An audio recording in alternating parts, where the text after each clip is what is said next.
Hi everybody. Hello, I'm Ryan. I'm Bethany. And we are Ryan and Bethany Board Game Reviews. And today we're going to be talking about Bye Bye Mr. Fox. Now this is published by Blue Orange.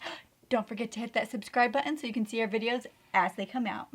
Alright, so we've been loving Blue Orange for all kids games and family games. This is no exception. Just like all games. Yeah. Our 3-year-old has been asking for this daily, and so we'll hear from her a little bit later on. But yeah, so basically what you're doing is you are spinning this dial, you are adding on tokens to this eggs, to the board, trying to deliver the eggs to these different chickens that are on the board, while trying to avoid giving them to the fox, because the fox is trying to steal them. Let me show you how it looks. Alright, so here's our setup for Bye Bye Mr. Fox. We've got our 3 corners of the board, which have our 3 chickens with the black, white, and brown. We've also got a slot in here, which is where we're going to place all of our eggs that get discarded. We have a kind of a draw pile over here, and we've got a spinner in the middle. There's all these different eggs in here, as well as one blank spot to start the game off with. So on your turn, you're going to draw a token from this, and you're going to do whatever it says. So if you have an egg, you're going to place it in any of the open egg spots that you have. Then you're going to spin the spinner. Wherever the back end of it lands, you're going to take the egg from that spot and do whatever it's pointed to. So in this case, we're going to give the egg to our brown chicken. And that is ultimately the goal of the game. We're trying to give 3 eggs to the black chicken, 3 to the white, and 3 to the brown before our pile runs out over here. If our spinner were to land, let's say on something like this, that egg would go to the fox. When that happens, it gets dropped down below, and that's not good. There are also fox tokens that you can draw. When you draw those, you have to cover up one of your chickens. But likewise, there are also chicken tokens in there as well, and you can use those to either cover up foxes or maybe a color of a chicken that already has all their eggs. That's really all there is to the game. You're just going to draw a token, do whatever it says, spin the spinner, and then deliver eggs to wherever they goes. This one is kind of a tricolor spot. You can choose which chicken to deliver it to. And again, this is a full cooperative game, so if you're able to collect 3 eggs for all 3 of the chickens before you run out of the pile over here, everybody wins the game. Alright, so we are here talking with our superhero 3-year-old. We are talking about Bye Bye Mr. Fox. This is a game that you have been asking for basically every day. Do you love playing Bye Bye Mr. Fox? What do you like about it? Getting the frog, getting the duck, and egg. Giving the eggs to the chickens? No. But what happens when the fox comes? What do you get me? You take egg? No, but sorry, I get them. Yeah. Sorry, I take them. Sorry, I take them.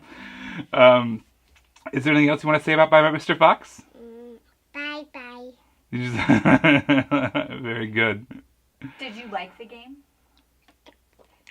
Tell me about it. Yes. What did you like about the game? Like, play all the little game when I beg. I can play the little game.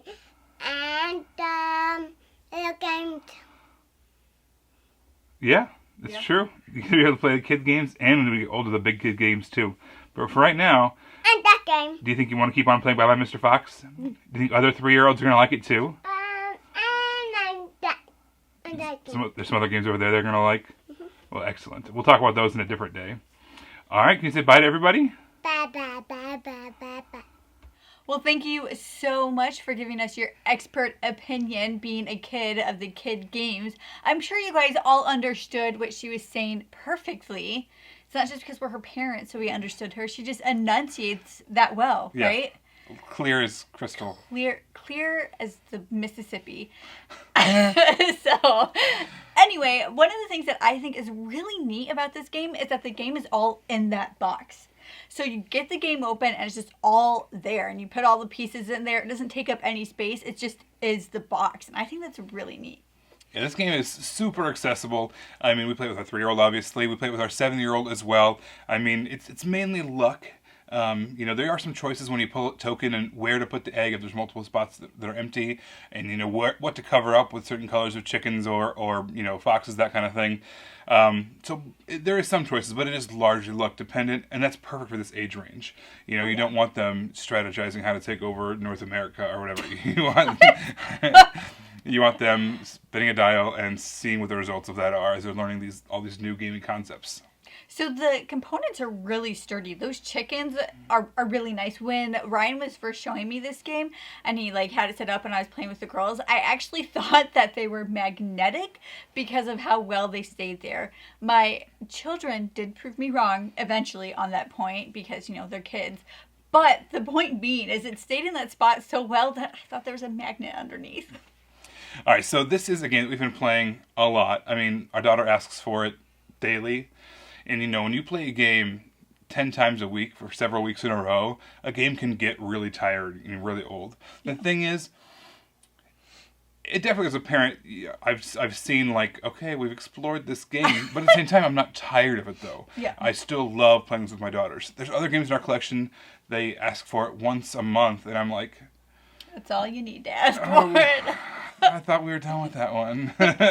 This one, as many times as we've played it, and as often as they still ask for it, I'm never upset when they ask for it. It's still fun. I still have a good time playing it with them every time. Yeah, this game is really fun, and I just like really like that it's all in that box. I know I keep harping on it, but it's kind of nice because like if you wanted to after you played it, like Ryan would never do this, and I think like he's starting to bristle just with the thought of it, but you can just put the lid on it, pack it on up. Absolutely not. No. Do you do that? No. Do you do that with our games when I'm not there? We'll never know. I'm gonna lose sleep tonight. I have to go through, open every box, make sure that every token is in the right bag for all of our games. Because you're secretly like, just shovel it, shovel it on no, in. you could if you wanted to. It's just You'd be wrong. Oh my gosh. But overall, we really enjoyed it and we had a lot of fun. Don't forget to hit subscribe so you can see our videos as they come out. You can also find us on Facebook under Ryan and Bethany Board Game Reviews. You can find us on Instagram under Ryan and Bethany. And you can also find us on Twitter under Ryan and Bethany 1. If you want to hear our Pounds and Inches update, make sure to stay tuned to the very end. But until then, bye guys. Bye everybody.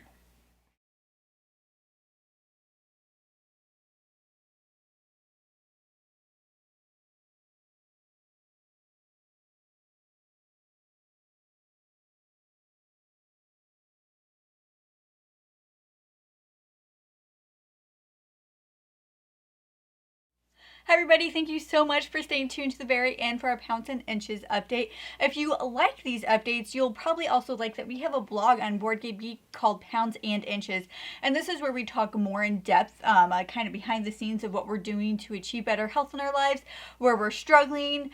And I just really like to complain a lot on there. So if you like that, then definitely check that out. But I just thought... It's also good stuff too. It's not just complaining. yeah, it's not just complaining. But I just really wanted to talk about one of my favorite things that I think is very fitting with this game. And that is the egg. It's amazing, guys. So what I've been doing, and I used to do this before everything locked down, and now I'm doing it again, is at the beginning of the week on Sunday, I just make a ton of hard-boiled eggs. And then, like, Ryan dies inside. And then... It's the smelliest day of the week. I've come to loathe Sundays.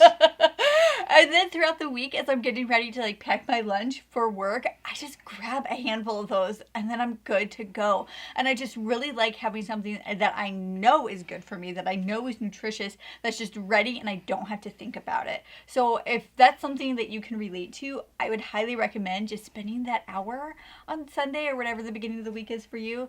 Get it set and you'll be good to go for days. And your significant other will... not love it. Yep. All right, everybody. Thanks for tuning in. We will see you next time. Bye.